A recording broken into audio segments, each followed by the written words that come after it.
Any other time, the dawn's first light on the tops of the cornstalks would look beautiful to her. She watched as the first light of day danced along the stalks, creating a muted gold colour, and she tried with all she had to find the beauty in it. She had to distract herself, or else the pain would be unbearable. She was tied to a large wooden pole that ran up her back and stopped 2 feet above her head. Her hands were bound behind her, tied together behind the pole. She wore only black lace underwear and a bra that pushed her already generous breasts closer together and higher up. It was the bra that got her the most tips at the strip club, the bra that made her breasts look like they still belonged to a 21-year-old rather than a 34-year-old mother of 2. The pole grated against her bare back, rubbing it raw. But it was not nearly as bad as the pain that the man with the dark, creepy voice had been doling out. She tensed as she heard him walking behind her, his footsteps falling softly in the clearing of the cornfield. There was another sound too, fainter. He was dragging something. The whip, she realised, the one he'd been using to beat her. It must have been barbed with something and had a fanned tail to it. She'd only caught sight of it once, and that had been more than enough. Her back stung with dozens of lashes, and just hearing the thing being pulled across the ground gave her a rush of panic. She let out a scream, what felt like the 100th one of the night, that seemed to fall dead and flat in the cornfield.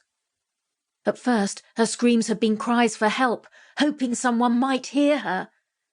But over time, they had become garbled howls of anguish, cries uttered by someone who knew that no one was coming to help her. "I will consider letting you go," the man said. He had the voice of someone that either smoked or screamed a lot. There was some sort of odd lisp to his words as well. "But first, you must confess your crimes." He'd said this 4 times. She racked her brains again, wondering. She had no crimes to confess. She had been a good person to everyone she knew, a good mother, not as good as she would have liked, but she had tried. What did he want from her? She screamed again and tried bending her back against the pole. When she did, she felt the briefest give to the ropes around her wrists. She also felt her sticky blood pooling around the rope.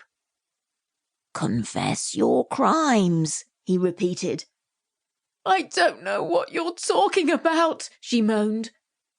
"You will remember," he said. He'd said that before, too. And he'd said it just before every... There was a soft, whispering noise as the whip arced through the air. She screamed and writhed against the pole as the thing struck her. New blood flowed from her new wound, but she barely felt it. Instead, she focused on her wrists. The blood that had been collecting there over the last hour or so was mixing with her sweat. She could feel empty space between the rope and her wrists, and she thought she might be able to get away.